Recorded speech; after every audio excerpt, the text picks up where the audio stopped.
Good morning and welcome to The Dialogue. It is Sol TV. My name is Simapolo. Every Saturday we sit to look at the headlines that made the stories through the week. We internalize matters of national importance and put them into context. It is the 8th of January 2022. I can say once again, Happy New Year and welcome to 2022. It's time for new expectations. Actually, expectations are so high as the year begins, and very many activities are going around as the year begins. And we can look at the economy, the pandemic. We can look at business that is very, very slow, of course, because of the obvious, the COVID-19 pandemic and everything. But the big story that stands out is the schools reopening. It is Monday, the 10th of January 2022. It is when classes will open for learners in pre-primary, primary and secondary school students across the country. This is a relief. It comes as a relief to parents, to school administrators, to teachers, and all stakeholders across the board. And as we prepare to reopen again, several concerns are still valid. We can talk about the concern of the readiness. Are schools really ready to receive learners after this whole period, close to 2 years? That's one concern that we need to discuss and address. And another concern would be affordability. Owing to the economic situation in the country, the economy is still struggling. Parents equally are struggling to put up fees and mobilize fees for students. School administrators are also struggling. Then that brings us to the issue of whether the students will be able to go to school and learn. Of course, we have it has been another discussion whether our students are actually learning, are studying at school. That has been the issue. But now with all 2 years, the 2 years break, this first break, that is a big issue. We'll give it time. We'll discuss this particular issue. We have people who can actually tell us exactly what, respond to our questions. But again, on the side of politics, there is a group of NRM cadres who are mooting a plan to table or introduce constitutional reforms that will shift the political system of this country from adult suffrage to parliamentary system, where the parliament will be the only organ to determine the president, the next president of this country. That's another big topic. Probably we'll give time in the dialogue this morning. Welcome once again. My name is Simapolo. I have been joined by Hajat Zauja Ndifuna. Zauja Ndifuna is an educationist. She is the director Mbogo Mixed Schools, and she's a member of the Federation of Non-State Education Institutions in Uganda. Welcome to the program. It is the dialogue, Hajat. Thank you, Apollo. Happy New Year. Happy New Year to you. I think I was last year. And a good morning to our viewers, ladies and gentlemen. I'm proud and privileged to be part of this discussion. Good. Welcome once again, Hajat, and it is a privilege always to host you here. Thank you. And when we talk about reopening, like I said, the concern of readiness comes in immediately. Exactly. You are the right person to tell us whether you are ready to receive learners, you as the people and the key stakeholders in the education sector. Okay. Thank you so much, Apollo, and once again to our viewers. About the readiness, this is something that we have been calling upon government to address. I want to say that first of all, it could have been a great mistake to close the education system. That maybe will be another discussion. But coming back to your question, we definitely are preparing to receive the children.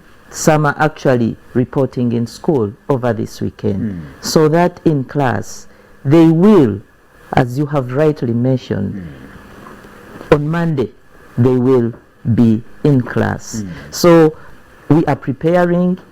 We have gone through so many stages of preparation, but that said, there are still challenges, of course. So the readiness is coming slowly by slowly, but amidst a number of challenges. Having been closed for 2 years, having gone through all issues of indebtedness with credit suppliers, with service providers, with the financial institutions, and because the facilities have not been in use, that means we have too much to put up. Amidst the economy, where everybody has almost not been working, inflation is high. The prices have changed. We used to buy, almost doubled food items, stationery, and what have you. And then amidst policies and orders that there shouldn't be fees increment. So all this makes it a complex issue, but we are human beings. We are teachers. We have the responsibility to educate the nation. We have the responsibility to train the human resource of this country. We are also part of the problem. And that is why we are saying gradually we shall get there. We are taking on the responsibility and we are trying to prepare as much as possible. Of course, with a lot of training here and there, psychosocial, mental, for the teachers, for the workers, and even the children themselves that are coming to study. So readiness is not going to be, we are working towards that. You're working towards that, but good that you are a member of the Federation of Non-State Education Institutions. Yes. You must have some information about the readiness of private schools generally. Yes. We have talked about facilities, facilities that have not accommodated students for almost 2 years. Yes. What picture can you paint on that readiness, especially on structures and facilities around the school environment? Like I have already mentioned, and you have rightly said so, facilities and structures that have not been in use. It's the responsibility of the school administrators to try and patch up all those gaps here and there to make sure that they are able to accommodate the learners as they come. They have given us guidelines, standard operating procedures that we have to put in place. Government and Ministry of Health. Okay. Operating procedures that we have to put in place in order to accommodate the learners. And we are also very consciously mindful that the COVID is still here and we need safety of ourselves and that of our children. So the only disturbing bit of it is that financially, economically, our members, especially the private sector, are being, that is where the problem is coming from. Tebalina sente, n'abazadde nabo tebalina sente zibagenda kusasula. So that is the challenge we are likely to face. But like I said, as human beings, we have to see how to maneuver and get out of it. We'll get to that. I want to mention this also, Apollo, that because of the weight, the heaviness, the burden of am I able to open or not? I want to tell you that as late as yesterday, private schools were still being put on market, on sale. Those ones have really come to an end and do not see themselves being able to open and accommodate the learners as they come. So we are still moving on with this challenge. And again, amidst COVID, we thought of a plan of maybe making some medical checkup as the learners come. But you have also had the pronouncement of the Ministry of Education over this. So many things are still coming up, and we cannot say we are 100% ready. There's still a lot to learn. There's still a lot that we have to put in place. And this is also going to roll down up to the curriculum of the learners. NCDC is abridging the curriculum. So we cannot say we are ready when we even have certain things that we haven't got. We'll get to that, Hajat. I was still looking at the school environment. Yes, please. And we must avoid situations where we will send learners to school, then later we publish and air news that the facilities are crumbling down on our students. I'm looking at that environment. But again, you talked about the policies and directives that have been coming in from government. Every day. Those should be followed up by supervision or sending inspectors to confirm and reaffirm that the schools are ready to receive learners. Has that been done? Have you been receiving supervisors or inspectors to confirm that really you are ready before we reopen on Monday? In some areas, yes, but in many schools, no. Tobago, in many schools, did you receive? Not really. Not really. Just one or two of my institutions have been inspected, but the rest have not been inspected. So the follow-up, you're right, we need it. It should be done by whoever is responsible, but we are not seeing it aggressively done. And yet, rightly so, it's a matter of concern. It is needed. It is very needed. It's very helpful because they have to make sure we've been in this together. And if there are regulations and guidelines that have been put, then there should be a follow-up to do the evaluation, to do the monitoring, and to rate the schools or even advise them on what should be done. But as we speak now, there is just a general, we are going to open the schools. You must put ABCD.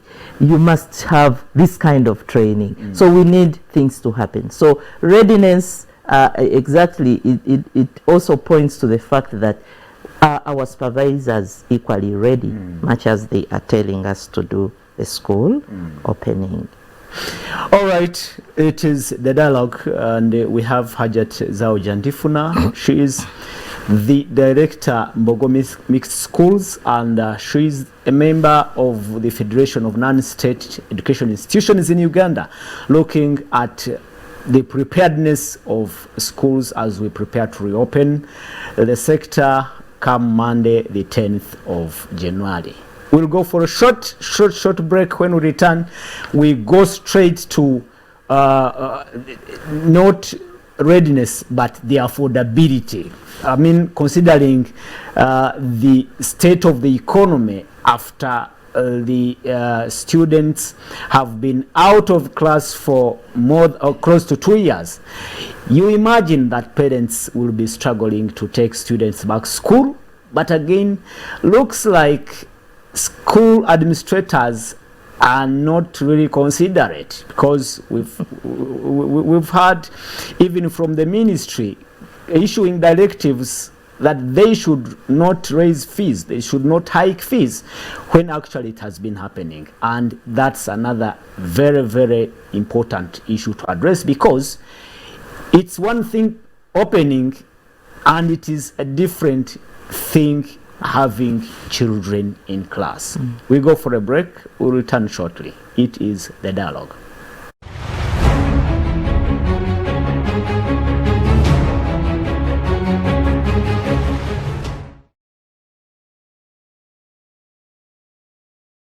Welcome from the break. It is the dialogue. My name is Simapolo. In the studios we have Zauja Ndifuna, Hajat Zauja Ndifuna. She's an educationist, and the director Mbogo Mixed Schools. She's also a member of the Federation of Private Education Institutions in Uganda, non-state institutions, education institutions in Uganda, and we are speaking about reopening of schools as of course, as it has been announced that Monday the 10th classes will be opening for pre-primary, primary and secondary school students after a period having been that first break of close to 2 years. But we've been joined by the Honorable Member of Parliament for Buyaga West, Honorable Barnabas Tinkasimire. Welcome to the dialogue this morning. Thank you, our host, and to our viewers, good morning. It's been a while, and I'm very, very delighted. Happy New Year, Honorable. Greatly honored to meet Hajati Ndifona, the director of Mbogo Schools. Yes, please. For the good work she's done, particularly in educating the younger Ugandans, and also keeping those schools for long. Yeah. Yeah, it's something we can nod for her. Good. I'm happy to meet you too. Thank you. With politicians, everybody knows you, even before you meet physically. Yes. And I wish you the best in your career. Thank you. Yeah. Honorable Hajat had already presented a brief assessment on the readiness of schools to receive learners on Monday, and she says, well, they have challenges, especially to do with the economic situation in this country, but they are doing their best to receive the students. And my concern was especially on one, the facilities, the school environment that has been inhabited for close to 2 years. Now it is going to receive learners, and of course the structures around the school, all those. And again, my concern was also on the inspection, because government should be, the Ministry of Education and Sports should have been dispatched inspectors to confirm and reaffirm that the school environment is ready to accommodate learners, to which he said that some have come, some have not come. And that's my concern, that if there hasn't been adequate inspection, then we could see things, I mean, we could see things changing, turning around after, I mean, sending our kids to school. Start from there. Generally, you are a representative of a big constituency, and you could have, in one or another, picked information on this readiness of schools to receive learners. I want to state that one of the things that preoccupied, particularly informed our learning at my course, which I have just finished the classwork at LDC, largely was the effects of COVID-19 on private companies. In the schools like hers are run like private companies, we see a very big effect. You can imagine a school which was used to collecting school fees every term, and was paying teachers from those collections, and now it spends 2 years without such a regular income, and you are saying now you go and start. One, it has accumulated. If it had a contract with the teachers, and there was no way of negotiating for an arrangement of either just giving them an allowance instead of now paying them a salary, a small, which can keep them going.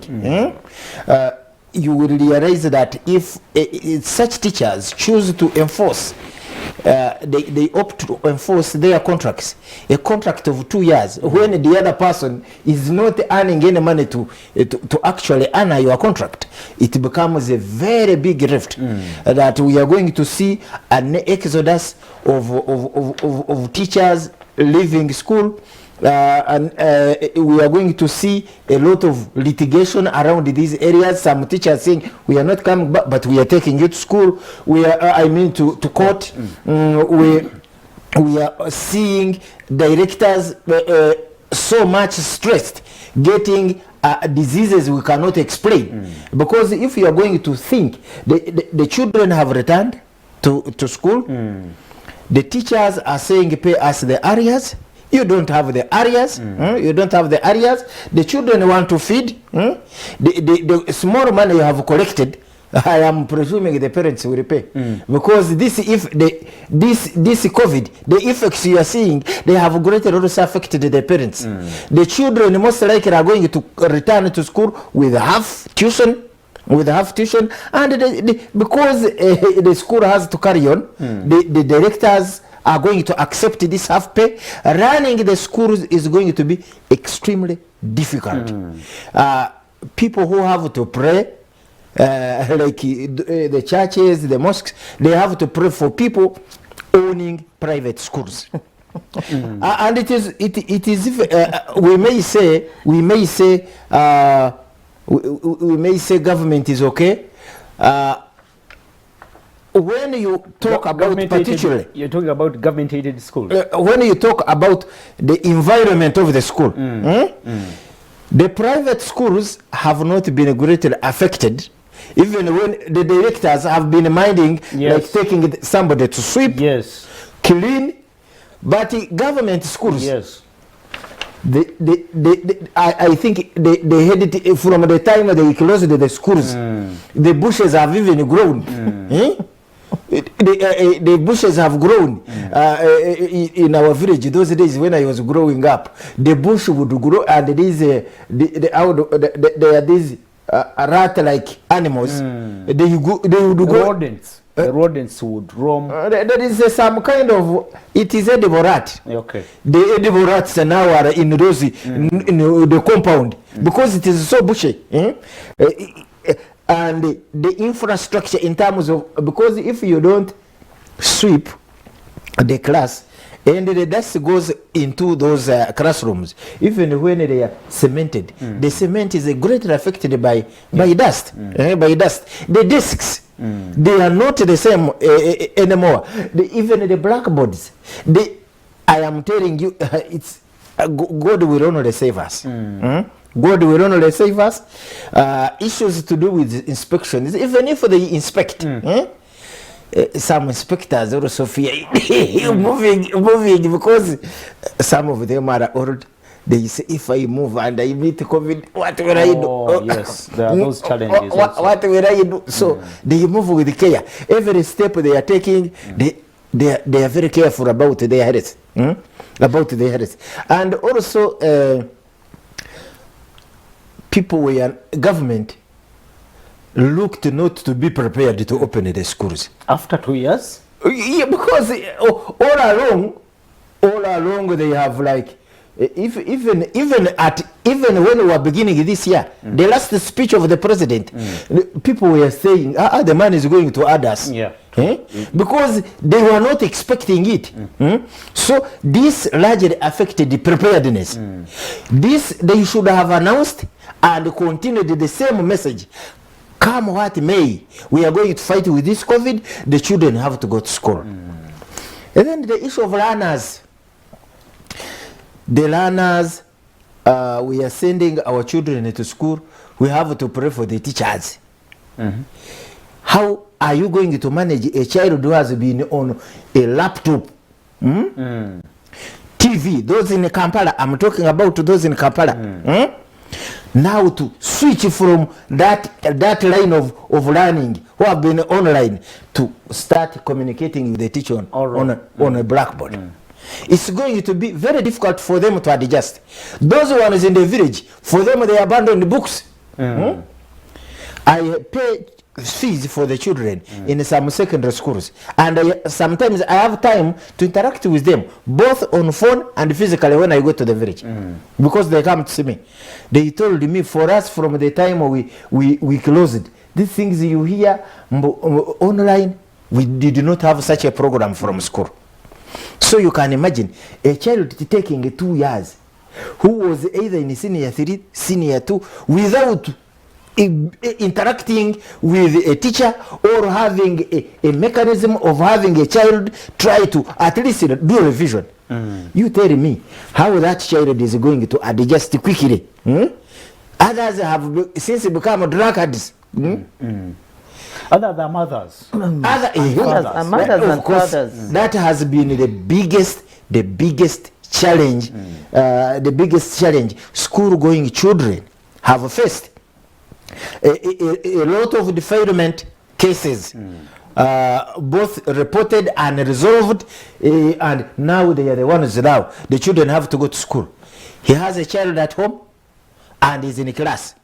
Then of course sometimes even these children who are mothers who will be returning to school, they do not have facilities at home to at least keep the child safe, so they have to run out of school to go and look after the children. It's really going to be the biggest challenges. The biggest challenges we have seen about these schools. Of course, it is maybe seasoned people like Mbogo schools, seasoned administrators like her. I know outside there are also a number of them that I am sure will be resilient enough to overcome these challenges. Okay. It's going to require a lot of them to have a lot of resilience to overcome these challenges. And the government must be out there with all the energies to support both government schools and the private schools. We'll get to that, Honorable. And thank you so much, Honorable. You raised a pertinent matter of teachers. And also another pertinent issue pertaining government schools. And actually, as we said, the challenge of school environment much affects government schools. I agree with you. For these schools like Mbogo and all these others, they have been around the school and doing some clearing and everything. But I imagine those village schools, the situation they are in, I don't know how. No, so you even wonder whether there is a school or you. Now the goats have. Yes. They are the village goats. Been grazing. The village goats. They have been grazing in the compound. They enter the classroom. They even sleep there. Cows sleep there. And I think this comes about as a result of these institutions always waiting for funding from government. Yes. So unlike and the story is different in the private sector. You know, you have to do it all, and you are very mindful and keen and very close to your institutions. But in the government aided schools, the head teacher is posted there, and you don't do anything unless government has given you the capitation grant. Government has been crying over money. When they sent them capitation grant, they told them local governments can only release 50%. So the work tends to move a little bit slow, and the concern, the attachment, the passion is not there.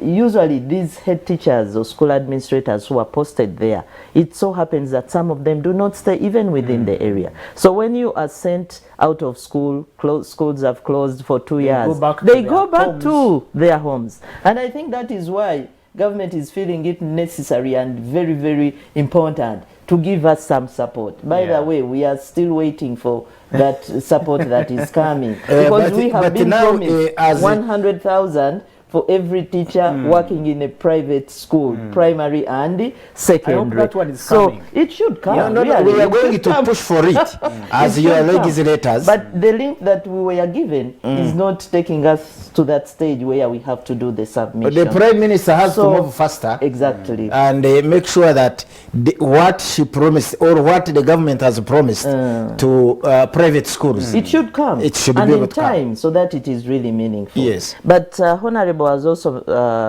mentioned something very important, that schools, whether private or government, much as it's more with the private, there is need for every stakeholder to come on board. Okay. You're putting regulations, you're telling schools to open and starting on Monday. How much support have you given? It doesn't have to be financial, but let there be proper guidelines. If the inspection is to be done, let the inspectors come, all the inspectors you're talking about. Can we see how best we can work it out so that there is need for everyone's support, because education, like I shared with you, Apollo, one time, it's not a school is not just the owner and the administrators, but it's a lot more. That's why you see that when the sector closed, almost everything in the economy was down. The tax collectors, the transport service, the industrial service, the agriculture sector, the tourism, stationary business, because education touches everyone and at all different levels. So whenever there are policies and regulations and issues and laws that are related and directly concerning the education sector, these people here have to be mindful. Yeah. They have to be mindful, because you are talking about a sector that you are talking about the nation actually. When you talk about education. It's not on the schools, it's not on the infrastructure, but to the lowest individual. Let me put it to Honorable. Honorable, now this speaks to how government now has handled the whole sector of education. There has been a discussion that probably this government does not put much emphasis on education in this country.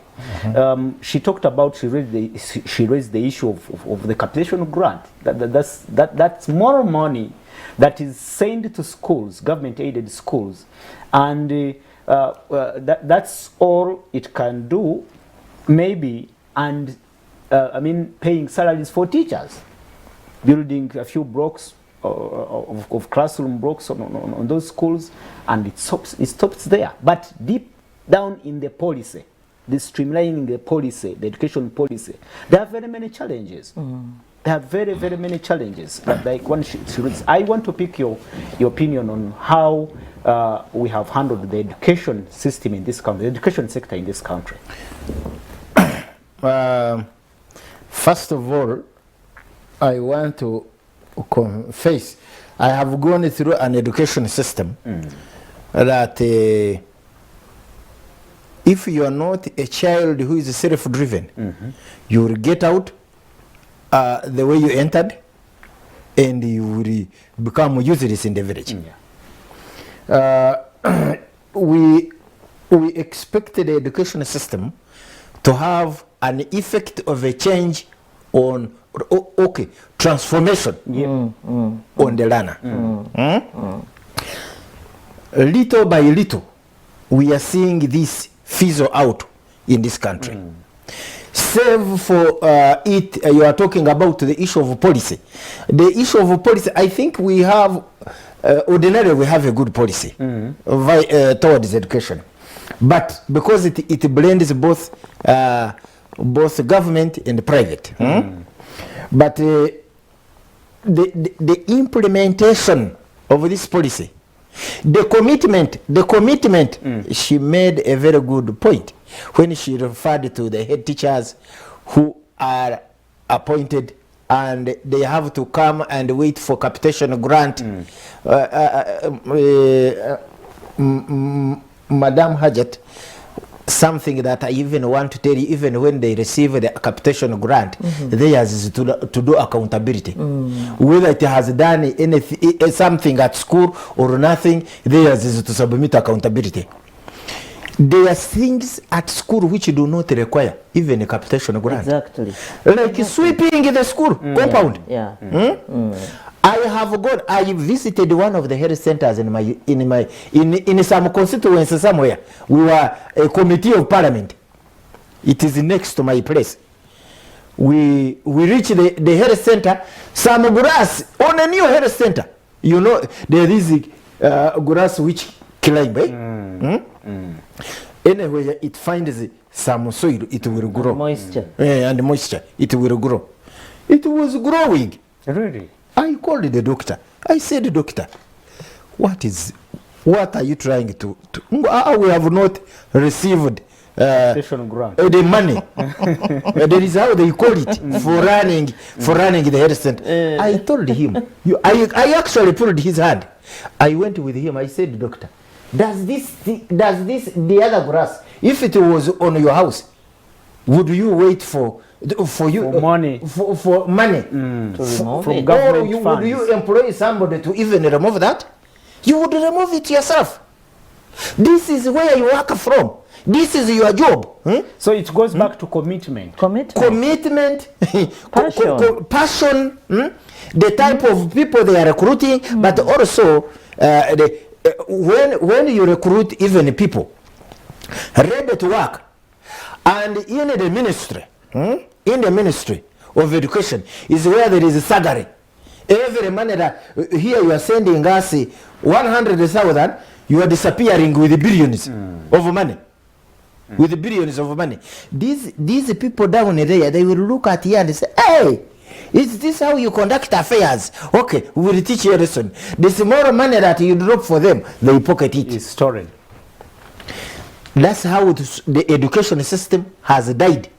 It has been killed by the endemic corruption at the Ministry of Education. I have been told, or for many years we have been told, the first lady was sent there to clean the place. I am not seeing any cleanliness in that place. The filth has continued to pay. I don't know whether she goes to office or whether she's there. I don't know. And you may say, you are MPs who should be asking here accountability.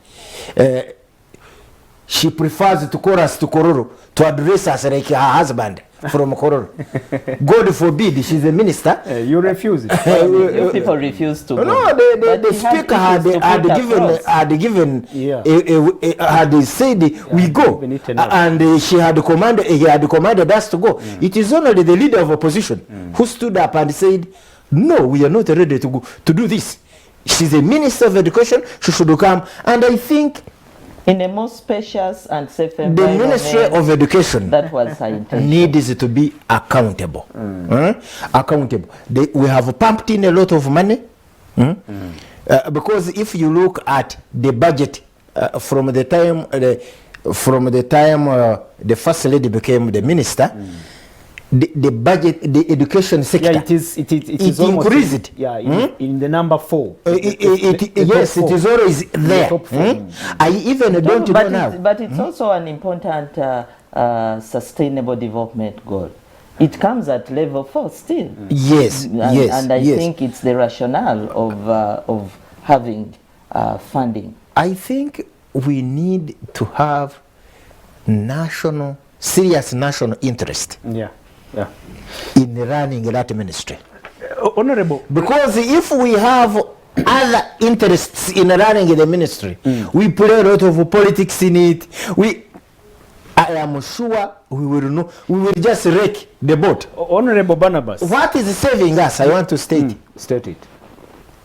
If there was no private sector. Private sector is doing a lot. Because the private sector is saying, if we don't give the best to the people whom we receive, we are dead. Yes. That's why for me, I have gone to my constituency, village by village, held a meeting and told them, don't wait for government. Have a capacity, work hard to have a capacity to pay fees for your child from primary 1 to university. And I am calling upon also President Museveni, who has ruled us for the last 36 years, to build the capacity in the ordinary Ugandan, to have a capacity to pay fees for his or her child from primary 1 to university. Honorable, The Polish model address that. Honorable, They are putting 100 million. Honorable. A parish is too big. That takes us to our biggest concern of the affordability, the affordability of education in this country. We are now we have seen it as schools prepare to reopen. We have seen the education ministry coming out to issue directives stopping private education institutions from hiking fees all around schools, this time. I think, Schools, Apollo. Yeah, yes. it's all schools. I don't All think schools. they've given Yes. the right to Even government schools. aided schools have increased the fees. And more so the Tuition. government schools. Yes, government schools have even increased the fees. So, Honorable Justin Tumin, speak about the affordability. For you, you're proposing that government should empower parents to pay school fees. But I think it should be in the policy of government to also look at how they can make education accessible in this country. Accessible, for instance, affordable. yes, affordable and equity. accessible. For instance, Honorable and Hajat here, there is a time when we used to go to school, we find books at school, we're given books, exercise books at school, we're given food at school. Me in secondary school, there was a program.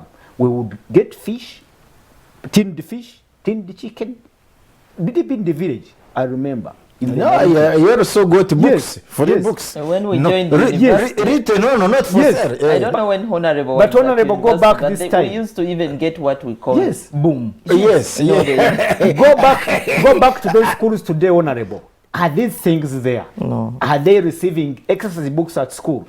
Now these people in the private schools and everywhere, they are telling people to bring, I don't want to say tons and tons of exercise books at schools. I mean, to school, as they go back to school, they must buy dozens and dozens for students to go back to school. This digs back to the parents. Goes back to the parents now. Will parents afford to take students to school as schools will open on Monday, Honorable? That's why we started in the middle way, and we were talking about the environment of schools, the learners, inspection. Then I chipped in briefly. I said, if the parents will be able to manage to pay the fees, I remember stating that these directors are going to receive halves. You did. Halves. I was referring to that inability because for me, I am on ground listening to the people, the struggles they are going through. And for me, other than listening, it beats me that a person whom I lead, struggling in the village, cannot afford to keep his or her child to school. Yes, he's going to put there the half. And then after 1 month, they will demand for the other half. Will be sent back home. Yes. There will be no money. A child will drop out of school. It will be terrible. The issue of affordability. What made... how come that these schools became unaffordable? It's the cost of living in this country. Has all of a sudden everything, taxes gone up. Everything has gone up. You are talking. We can talk about. Let's use an example of bed sheets. They are asking us to buy Ugandan made. We even don't know where to buy them from. We don't know where to buy them from. They will blame the schools for giving us a list of so many things of requirements. And some parents, they will become incensed. For me, I want to become you to become insensitive with your government because we are answerable for this. We are answerable for this. How come that such a thing is not happening in Rwanda? How come? They are stable and they are okay. Children, all the children are going to school. We have visited some countries where the education system is free. And even blended with those things you were talking about, free books, free lunch, free textbooks. I was in Mauritius. I asked about their model. They said for us we decided to abolish private schools. What we did, we intervened, like go to Mbogo, we shall ask Mbogo to keep admitting children, but we pay Mbogo. Like after an audit. Honorable, unfortunately, we need to go for a break. I would finish this. Finish it in just 1 minute. Yes. They make an audit, look at the profitability of the profits they were making. Then that profit is what government pays to Mbogo, and it pays the teachers, all the teachers. Then Mbogo teaches our children.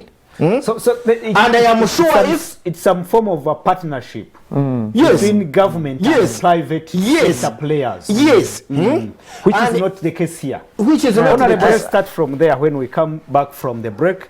It is the dialogue. Honorable Barnabas Tinkasimire is the Member of Parliament representing Buyaga West in the 11th Parliament, and we have Hajat Zawjandifuna, the Director of Mbogo Mixed Schools. We are talking reopening, which is starting on Monday. Let's come back and start from there. It's the break on the dialogue.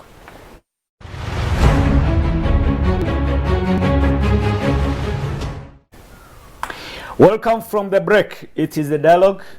I am Tsima Polo. We have Honorable Barnabas Tinkasimire, the Honorable Member of Parliament for Buyaga West in the 11th Parliament, and we have Hajat Zawjandifuna, an educationist and a member of the Federation of Non-State Education Institutions in Uganda, looking at the preparedness as we look at reopening schools for pre-primary, primary and secondary on Monday. And from the first segment, we are now looking at the affordability. As schools open doors for learners, are parents really, able to send learners to schools? Or schools will open, but they will not see learners coming? We've talked about the school fees that have now been increased, but again, we are in an economic situation that is really hard. We have lived in hard times for close to 2 years. Then that is where the question lies. If at all the schools open on Monday, will parents be able to send students to classes? Has there been an arrangement where schools can agree with parents and have students in classes? And I will just throw it to Ajat Ndifuna. You have, it's a relief. You are very excited that schools are opening, but will you really receive students? Will parents be able to bring students to class? I don't want to call it really an excitement. Education is a necessity. Yeah, and I told you that it could have been a mistake for government to close the education sector. Maybe we would have left things to move and then we go on naturally. Because even when we closed, it did not stop the corona. The corona now, if you watch TV, here, you even presented it in the news. We are now in the third phase. We are now in the third phase. Vaccination has come. That is very good. But it does not stop you from getting corona. Yeah, true. Neither does it stop you from transmitting it. So I think there was a gap in that decision, but that was that, and now here we are for school opening. So it's not just about excitement, but it is a necessity. We have all seen what children have gone through, what parents have gone through with their children because of the prolonged lockdown, what education institutions and the economy. I'll not repeat myself on that. Now the affordability. Affordability on the parents' side is a challenge. You're charging millions. Yeah, we are charging millions. Maybe yes, maybe not, but it's the economy in which we are operating. By the time we closed schools, Apollo and Honorable, fuel was at 3,000 per litre. But as we speak now it today, is coming to it's coming to 5,000. And here you are telling us that we should not increase school fees. But everything has really gone up. How do you expect me to perform well at the same level that I was? The private sector, for example, we do everything by ourselves with minimum government support. It's because of these continuous calls and pressure that we have put that they have come up to give us maybe textbooks. They have promised to give some little money here and there. They make policies of how do we give support. Still in promises. They are still in promises. So affordability for the institutions themselves. How are we running on the same school fees that and yet everything has turned around, has gone up. Affordability, even in the government schools. Apollo. I think what government looks at as affordability. I looked at the fee structure of King's College Budo. 6.5 million a term. 6.5 million a term. 6.2, 6.5. And many schools in that category. But I don't want you to look at Budo. When we are here speaking, we should think about people of your constituency, of Buyaga.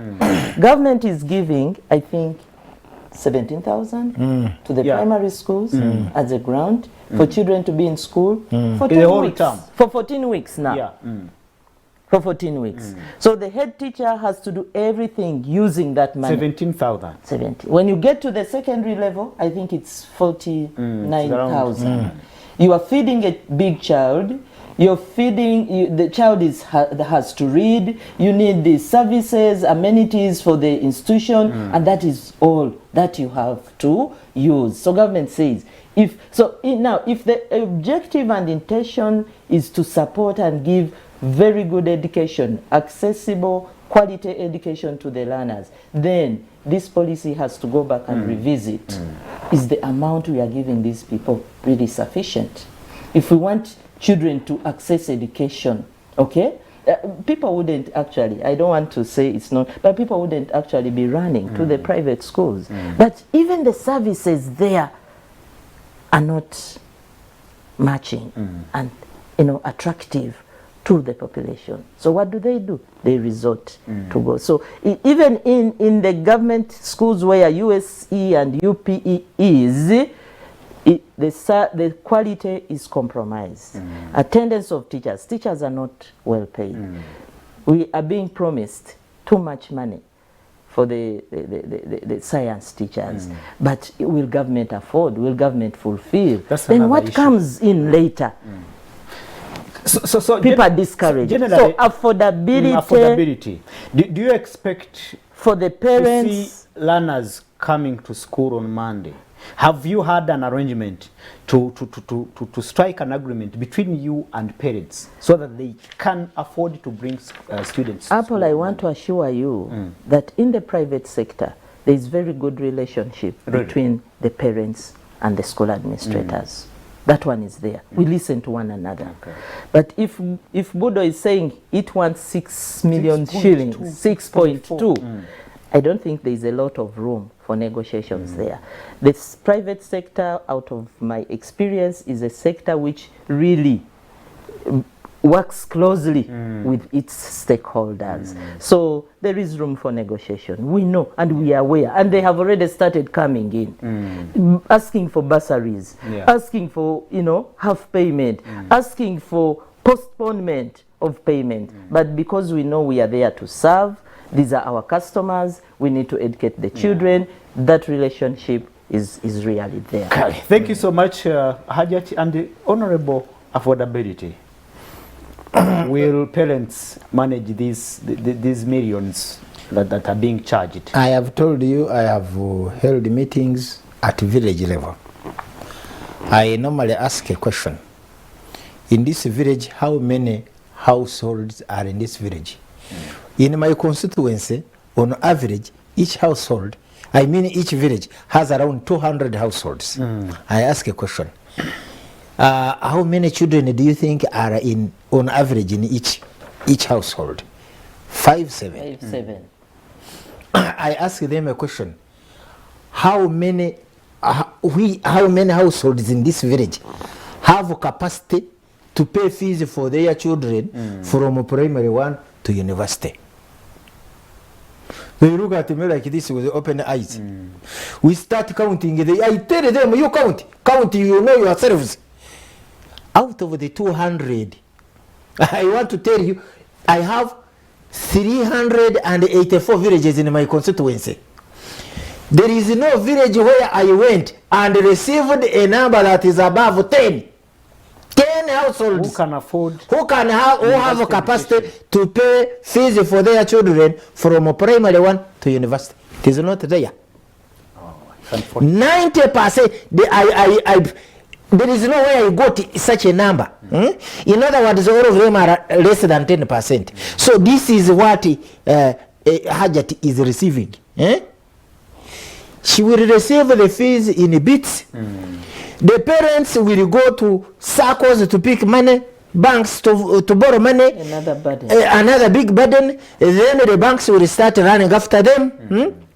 Even the children, before the child finishes, the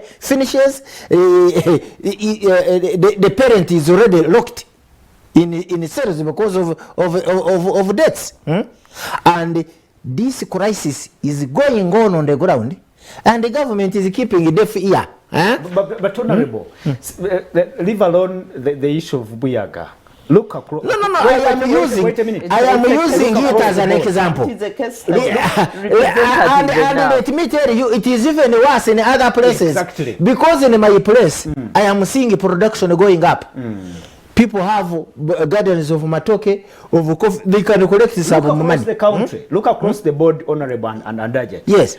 Parents have been selling land, selling cattle, selling all the properties they have to send children to university and everywhere. That is where the crisis it is. The same system You are asking parents to educate their children by selling the land. The children finish school when there is no land. They don't have any more land. Yes. Now they are in trading centers. The children finish school with degrees. They don't have jobs. Where the jobs are, they look at whose son, whose daughter. Where the parents also want to struggle to fit in the system, like at district level, they sell the jobs at 10 million. The parent again has to go to the bank to get and make another borrowing. And make another borrowing to make sure that the daughter or the son gets a job. It becomes a serious cycle of crisis. That is why we have many graduates now running to Dubai and Arab Exactly. But even when they run there, you see the suffering they are undergoing. It is untold for. As if we don't have a government. This is sometimes for me, I become mad with the question of affordability. Mr. Barnabas, I think you people there have to work and plan for the population in this country. Put it to such a level that even the lowest income earning people are able to afford life in this country. For me, I have told the President Museveni that President Museveni, you can rule us until you die, but make sure that the ordinary Ugandan has a capacity to afford a decent house, decent shelter, a decent house, has a capacity to afford 3 meals in a day. have a capacity to afford paying fees for their children from primary 1 up to university, have a capacity in case any of the family members fell sick, they have a capacity to pay medical bills. You're talking about a first class county now. No. This is the bare minimum. And we are still languishing in but how long are you going to do this? China in 30 years they became one of the a superpower. South Korea, in South Korea, 1969. At independence. My father was richer. Was richer than most of the South Koreans. Singapore. Today, as we talk, how many years have gone by? The country it has the lowest income earner in terms of these people who are doing farming. From a small size, because I visited, I went to South Korea and I visited. We visited around 2,000. 2,300 farmers on this small scale household. The lowest person was earning 143,000 US dollar. If you put it in Uganda money, that's toward 600 per year. Every day? Per year. The lowest person. 160,000. 143,000 US dollars. Okay. That's a lot. That's good money. When you convert it, it is toward 600 million. 600 million. If we would transform this ordinary Ugandan to have that capacity of earning that many million rukaga, or was fees zo yandebadenga complaining. We'll be able to pay from primary 1 to university. We will not need this government. Me, I don't have money. Transform the ordinary person. He gets a capacity to mind about the problems he is supposed to mind. As well as Ajati, I don't know if we can appreciate that transformation you're talking about comes with education, a good education system. Absolutely. But the education system, for it to work, it must be commanded by serious leadership. Yeah. Not this laissez-faire, survivors. We just have survivors leading this country. And until also Ugandans, you wake up. So you are responsible for this. Honorable, how are we getting out of this? Because like we said, now we can predict that few people will manage to take back children to school. We'll have very many dropouts. I predict. Have people, very many learners will drop out. What can we do now? For me, in the meantime, government should step in to manage the crisis. One, the schools are going to open. Give the maximum support that can be available. Exactly. To all schools. Either private or government. Yes, to all schools. To make sure that they survive. Two, as a government, go on the ground. Make a census of those children who have not returned to school. Exactly. What is the cause of the problem? And make sure that you intervene. Because you are not going to have children who are going to grow into men with no security at all. At least enter there. Those ones whom the education system has not favored to continue, have skills training for them. Exactly. Skills training for them. Three, those ones who are going to now completely say, I will never return to school. Right? I will never return to school. Go with that person on where he is. Is he on the land? What is he doing with the land? Empower that person to make sure that he's able to earn money. He's going to start engaging himself in producing children. Wherever they has children, how is he going to support them, to sustain them, to live a decent life as a person, as a person, to remain healthy, to remain healthy. All those, it is the hand of government. Government has to be there. It is employing people at sub-county level, parish level. They have to mobilize the ordinary Ugandan to make sure that he's able to survive in this country. Or else, these are people who will find that class, the high class of the Ugandans who were privileged, driving in traffic jam, broad daylight, and they'll break into your car. Criminality. Criminality is going certainly to be you can see it. It is and already on the up. rise. and it's the well-to-do who suffers more. It is already That kind of it is already up, and I have told them several times. I have told them, don't think that by educating your son in Budo where they are paying 6.2, others Budo is too cheap for them. They go outside. Or for Or international schools where they pay a lot of money. Now the planes are going to fly the rich man's child outside to go and study. Yes, you can go and study. They will mark your gate. It doesn't. And they will even break inside. They will remove the tiles. Safety. They will remove the tiles. They don't care whether you will have cameras inside there. They will come and get you inside. Or they meet your son, you are opening the door, and he's entering, they will kill him and even take away the car. We are waiting for a crisis tomorrow.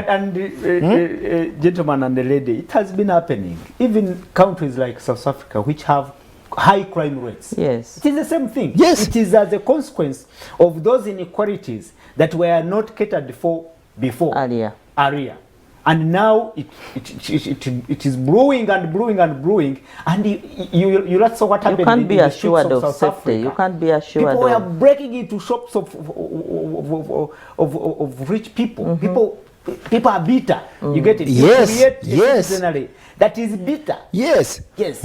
People who have no future, who see, who look at themselves as if they have nothing to lose. That is what is happening. Criminality is going to rise. Life becomes hopeless. If they do not do what you said, there should be an immediate intervention to look at those who have dropped out. Why have they dropped out? How can they help them to cope up with life? Yes, and move on? Exactly. give them a skill. Yes. There are those ones who are not even going to accept to come to your training school. Follow them on the village. Yes. Formal education. Gambachi, what are you? What do you want to do in this village where you are? How are you going to live? Engage that person. If it is an issue of mindset, conduct programs that are going to do mindset in those young people, in those people who are remaining on the village, and it is an empowered population that is going to change this country. It's an empowered population that is going to promote development. Yes. That is going to promote Viewers, this is the dialogue, and we have Honorable Barnabas Tinkasimire in the studios, and we have Hajati Zauja Ndifuna. She is the director Mbogo Mixed Schools and a member of the Federation of Non-State Education Institutions in Uganda, looking at the preparedness as we wait to see classes open doors for learners on Monday, and of course starting Monday. There are some things that must be done right now, and that is what exactly we are discussing. Ajat, now as we wind up, what else do you think should be done, or what has not been done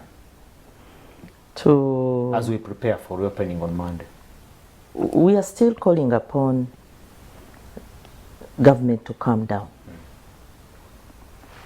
so that it gets to know what exactly is the feel, how are things happening at the grassroots.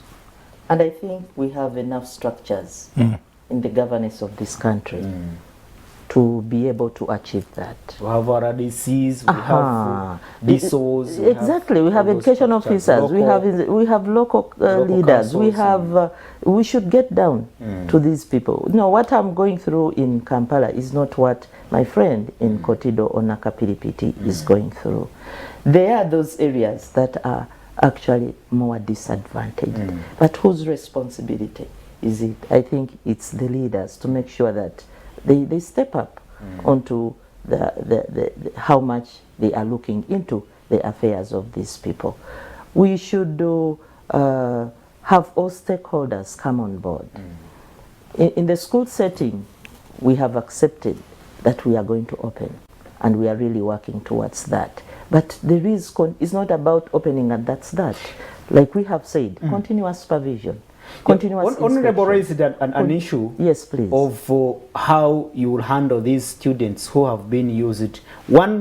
Some have had completely lost touch with the issue, With issues of education, learning and education. I must Others admit, had switched to online learning and that. And again, how have you put in place there are so many arrangements gaps. to cancel There's to cancel these learners so that they come back they switch back to learning mode? There are so many gaps that we have identified, and we are yet to identify. But I want to commend Ministry of Education. They have tried to put in place trainings, workshops, where they have trained teachers, trainers of teachers, including school administrators, to make them aware of all these challenges that the children have gone through, that the school workers have gone through. What are the expectations? What should we prepare with as we coming into the opening of schools? And they have put a program to roll out these trainings onto the school administrators and onto the different schools in the country. And in my federation, for example, district chairpersons working together with district education officers have to organize workshops that in these workshops the training should cascade and reach the classroom teacher actually. In the planning to open the schools, for example, NCDC has guided that there should not be academic teaching. Actually, the first week should really be orientation, attitude, build improvement, mindset setting, counseling of the learners. Ministry of Health has said we should have committees, TASI COVID committees, school-based. But what is their role? The guidelines have been put in place. So that level of preparation, for me, I think that's good. I'm impressed. And I would call upon people to embrace it. But now the monitoring, supervision. That is the problem. And that has always been a challenge. Monitoring and supervision. And implementation, actually. And that's the issue for the implementation. Finally, the curriculum now. Yes, I think it must have been compressed. And again, there has been another system has been introduced. They call it automatic progression. A child who was in senior 1 will automatically go to senior 2. And P3, you go to P4. That one is there. How will that work? Do you think it was the right decision? Yeah, it was. It was the right decision. One, although it also did not work very well, the ministry was supposed to send reading materials to the learners. They were, but they were not sent. Given the size of the population, you didn't receive anything. You didn't receive. How many people received this? So the progression was very okay. Given the age of the child, you can. There are some countries where, if you have taken children abroad, they ask the age of the child and say, "Oh, even if you've not been in their system, given your age, you fit in this." A junior class or at this level. So you pick on from there and you move on. So I think skipping 1 year isn't so bad. And as classroom teachers, and you've lost 2 years, so instead of you've been in P3, instead of going to P5, you are now going to P4. So I still call it 1 year. So instead of keeping children stagnated in one place, it's okay, they can move. Now this points to the fact that the teachers have to work very hard, giving the remediation programs have to be there in class, and like you have said, the curriculum has been abridged so that we pick on the key concepts that are a must for the learner to have or to learn or to be taught, so that it does not affect, to catch up with what was lost, for example. So there are some, when we looked at the curriculum, there are some areas with a lot of repetitions, there are some topics that are taught in P5 and then in P7, and so those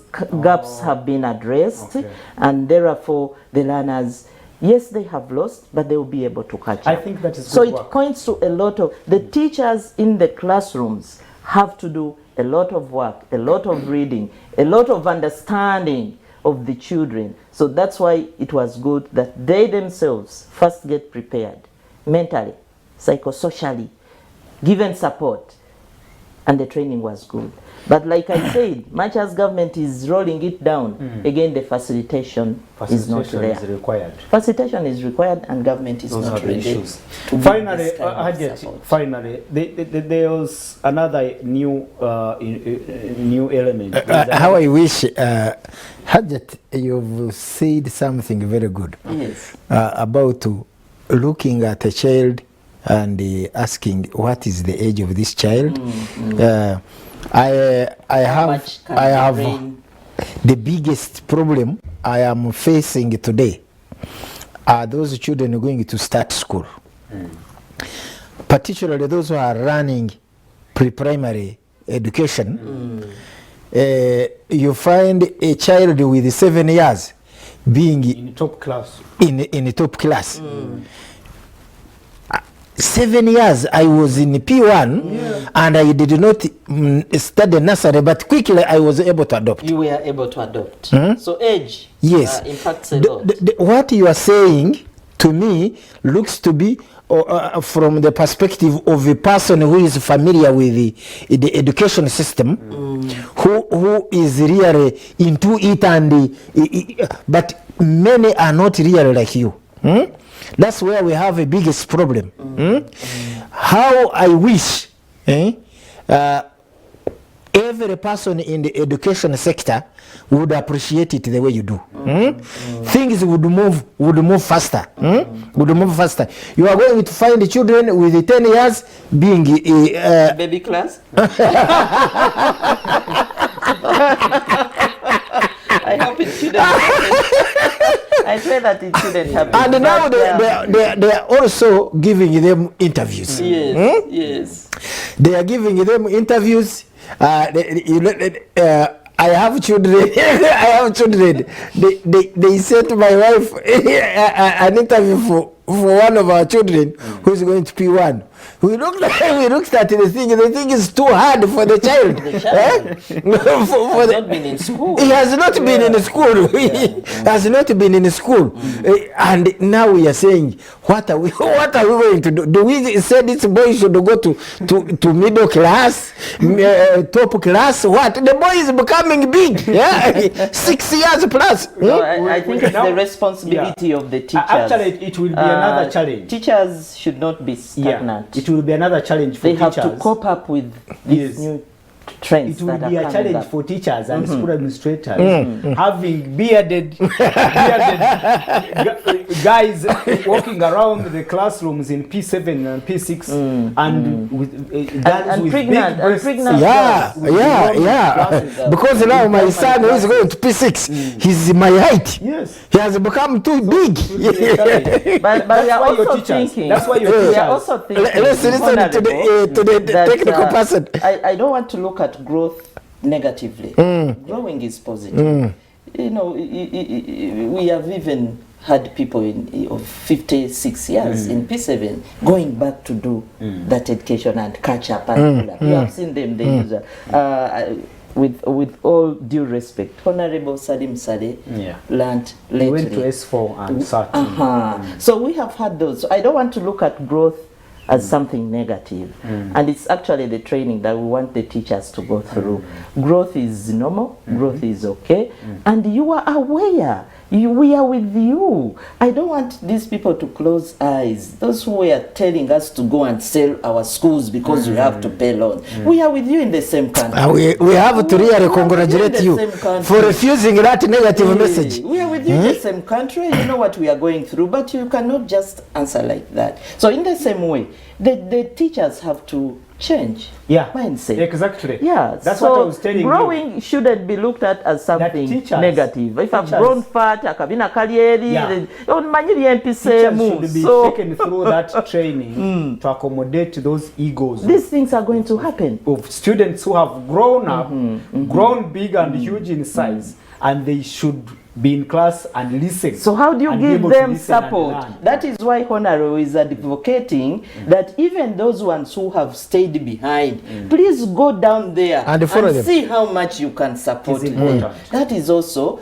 learning. I liked that effort, that advice that he's giving. Let every individual in this country be a concern to Ugandan. Ugandans, to the government. Yes. And we see how best we can help. Honorable, It was a good. it's a good submission. Yes. Honorable, like she said on that particular issue, now the administrators, policymakers, to go down and look at those who have dropped out and help them. What they have now, from what we see, it is parish development model, it is OWC. Those are the programs they are looking at how they can help and skill, empower the citizens at that level. How do you evaluate those programs? Parish development model has not started. It is still in works. It's this Operation Wealth Creation was the reason I held the meetings at village level to find out, does this thing work for you? Particularly, I have been hearing, when they say Operation Wealth Creation, what catches our mind is the distribution of cows. In my place, distribution of cows is welcome. In the year 2017, in my district called Kagadi, they gave 68 cows. 68 cows. A place that has over 800 villages. Only 68. 68 cows. My constituency has 384 villages. In other words, even if they had concentrated on my constituency, it is going to take them years to finish. At least each village to have one cow from. It is a drop in an ocean. No, I even don't see why they are wasting our time talking about it. Send a cow. Send a cow. Talking about it. Macho, my very good friend from Busia, was saying in Western Uganda they give you cows. In their place they give them these sticks of cassava. It's banana stems, Yeah. but these sweet potato stems that they are the ones they give them. The other side, each day is milking. For you are waiting for how many months for your sweet potato, Rumonde, to grow. Your cassava to grow. You don't have any income. This man is milking and selling every day. That type of inequality was also sensed even where the Operation Wealth Creation is working. But we are not looking, we can't find it on the village. That's why. I think they first study the area and see what works most. There are some places where they are giving teak trees. Yeah. The teak trees, that type of tree. Yes. There are some places in the north, for example, where they are giving teak trees. They give them, I think, beans and maize. Fruits. So me, I have had the privilege of also knowing all those things. In my place, I other than us holding those, because the meeting takes 4 hours in each village. Yes. I ask them, how much money do you get from an acre, or how much do you harvest from an acre of maize? They say 1.5 tons. 1.5 tons. The current price of maize, and now as we talk of today, is 600, 500. So that means the person is going to get 900 if he sold at 600, 900,000 from 1 acre. From an acre. You will grow maize 2 times in a year. You have 2 seasons. That is 1.8.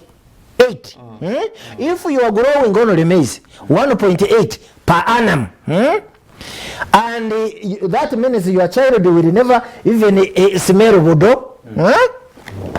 Maybe if you have one child, which is not the case, I told you they are 7 on average. 7.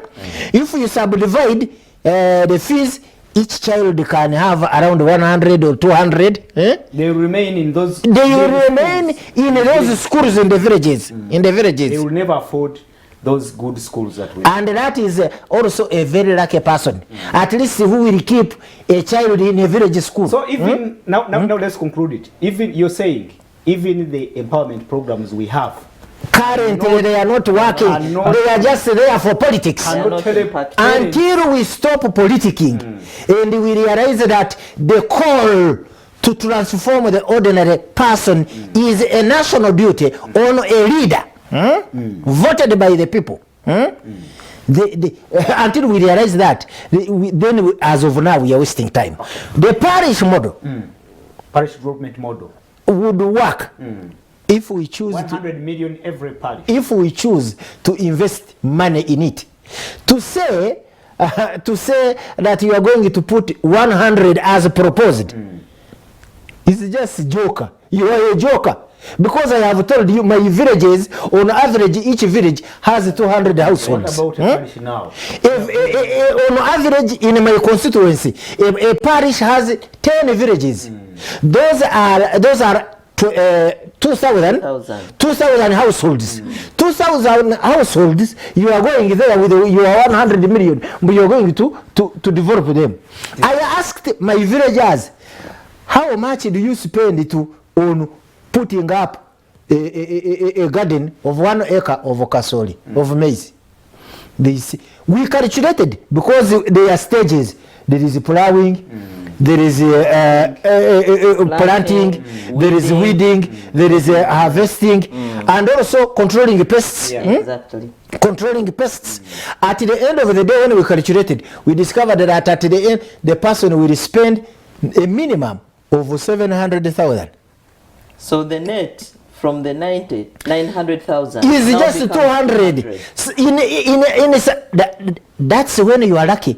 If you get 1.5 per ton when they have done well. There are some cases when they don't do well, you get 1 ton. Okay. You have 600, you spent 700. So you are in losses. You don't have even, you can't pay if you took a loan. Some other people don't have even the land. They have to hire the land. That becomes even more complicated. Exactly. That is the environment in which they are operating in. You are saying you want to take their 100 million. 100 million, umumaka enkumi B ewange tezitumala. President Museveni obo yagala kutuyamba leta sente. Ezobadde owa aba opposition zituletere ffe. Mwazisabye muwadde guidance. How many people? Even himself, he could be viewing this. They are watching. Honorable and Ajat, now we agree. Yes. We agree that peasants will continue to struggle to have their children access education. We agree now.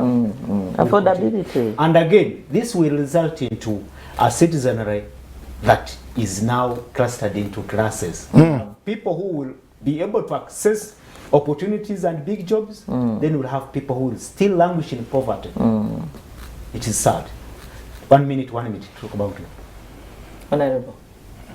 Well, that is, for me, my leadership will concentrate at calling upon the chief executive of this country, whom we give 45 billion each financial year, to realize that those 45 billion are not given to him to enjoy with his family.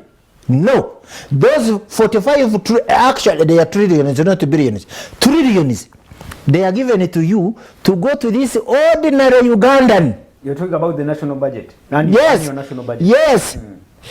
Using your machinery from your parish chief, sub-county chief, community development officers, agriculture officers, the district staff, the permanent secretaries and their staff, the ministries, to make sure that you focus at the transformation of that ordinary Ugandan. You may say there are those ones who are very difficult to pull, but at least show us that you are pulling some people. If we count, we should be able to count a half at least of Ugandans. I have told you a case in my constituency where not more than 10 households have a capacity to educate their children from primary 1 to university, and you are telling Ugandans, I have led you for 36 years. What have you been doing? Okay. All right. My answer to that question. Answer it. My answer to that question is that education is one aspect that can be used to bridge the gap between the rich and the poor. Yeah. So any government ought to give adequate, appropriate, sufficient support to the education in its own country. I've already mentioned that education is goal number 4 SDGs. in the SDGs, because I mean that's how we have to improve the population. Educate people, make sure education is accessible, is affordable, and equitable. Life will continue. Actually, so if it you helps educate to people, bridge. Yes. If you educate people, people will be able to learn, to prevent, you even save the budget of health. Exactly. People will public health. It's You about improve on education. their creativity. Yes. You improve on their productivity. Washing hands And once only. you are People productive, learning then to wash hands only Is- saves billions and billions of money from the national absolutely, budget of absolutely, health. Yes. absolutely. People appreciating Cuts into all other sectors. hygiene, So we need living a healthy life, yeah. working on their own environment. All these are things that must come along with within the education sector. So there is no doubt that supporting education should be put at the forefront, Yes. and it will work so much to improve the quality Of the citizens. the productivity of the citizen. No country will be better than its education system. Finally, Honorable, we talked about now people, which is imminent, that people, I mean, which is evident that now people, many students will drop out at this point. What comes to my mind is technical institutions in this country. In your constituency, how many technical institutions? You know, this is why sometimes That would help we these have had people problems with this acquire government, skills. particularly President Museveni. These people who You will cannot drop out. keep promising people that I am going to do this, and you don't do it. What is the problem? They, at one point they said Budgets. there would be... No, that is not the issue. That is not the They issue. say- Because they said each constituency is going to have sub-county will have a technical, A technical institute. With the sub-county. No. It was at least a constituency. I remember. Each constituency is going to have a technical institution. Each sub-county is going to have a health center 3. Each constituency is going to have a health center 4. At least do those things. Emyaka egenda. You live there in your constituency. You have Emyaka one. egenda, at least you accomplish those ones for Ugandans. Bakujukirireko. Legacy. Legacy, leave some legacy. Naye to say I left a legacy of leading Uganda for 40 years into oblivion, into this state of where Ubudo has to charge 6. Wajisanga Budo 7 million mukaga. Did you find Budo asking for 6.2 million to educate any Ugandan? Please, all Ugandans need fairness. They must be reached of necessity. The demand they are asking from government are just simple things. Put enablers in the villages. In those places, the vocational training school, it is possible. How much does one vocational training school constitute? I have gone to Mbogo. The structures which are there, they are bigger. They are bigger than, they are relatively bigger than a vocational training school.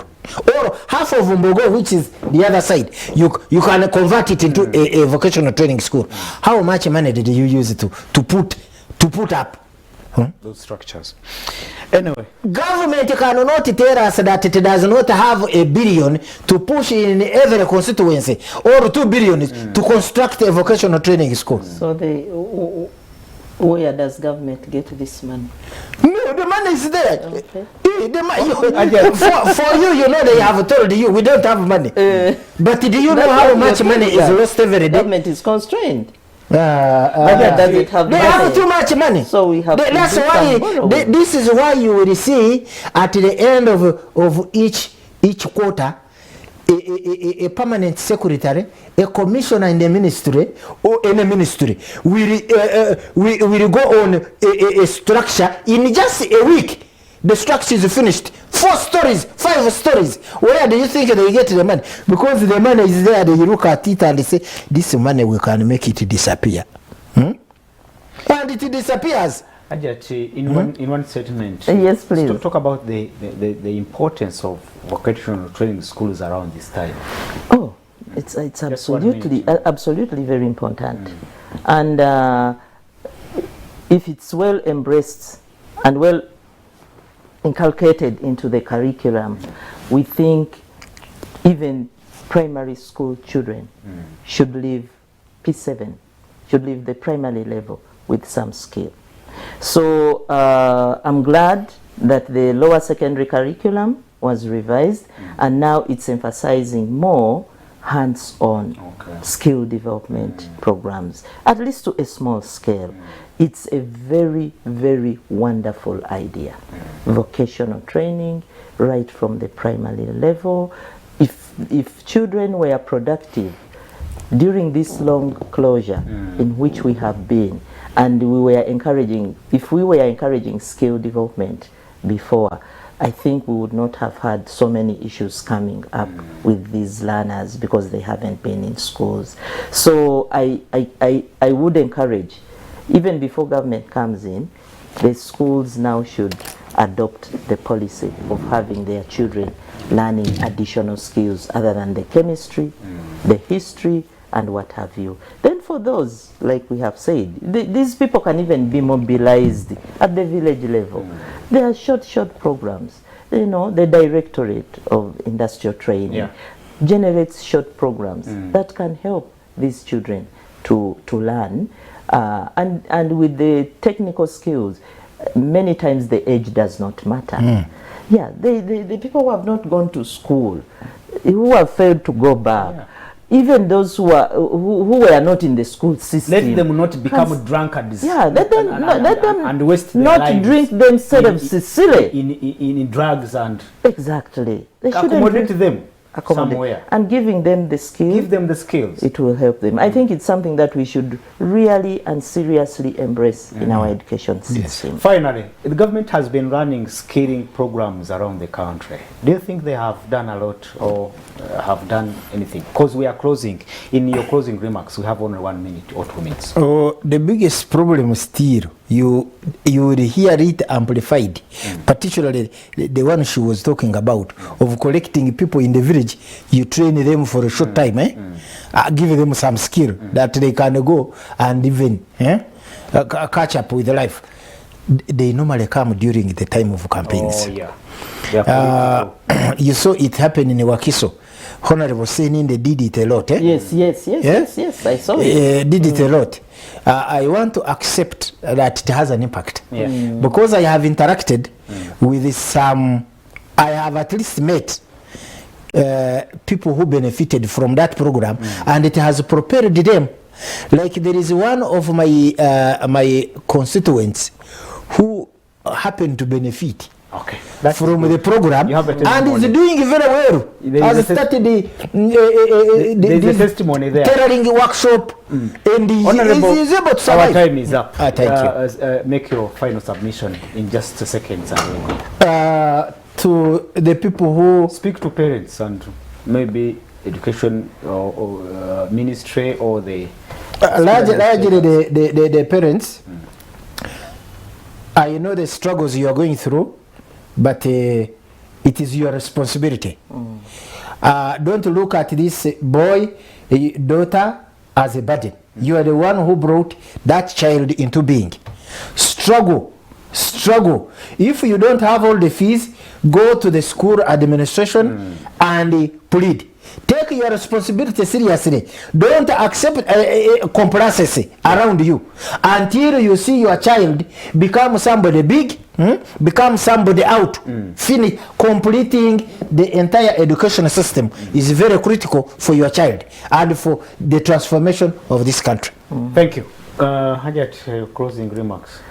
I don't know if you want to speak to parents or your fellow school administrators. Barnabas has done it well, but how I wish he should come back more and tell us what is going on in the parliament.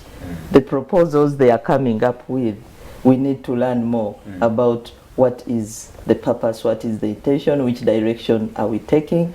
But all that I think will be for next time. I wish our learners, our teachers, our education supervisors, officers, a good academic year. Good. And to everyone in this country. Good. Yeah. Thank you so much, our viewers. The dialogue is coming to its close this afternoon. My name is Simapolo. I must thank my guests. Honorable, thank you so much. It's always a privilege to have you here on the show. I'm very delighted to come back. Thank you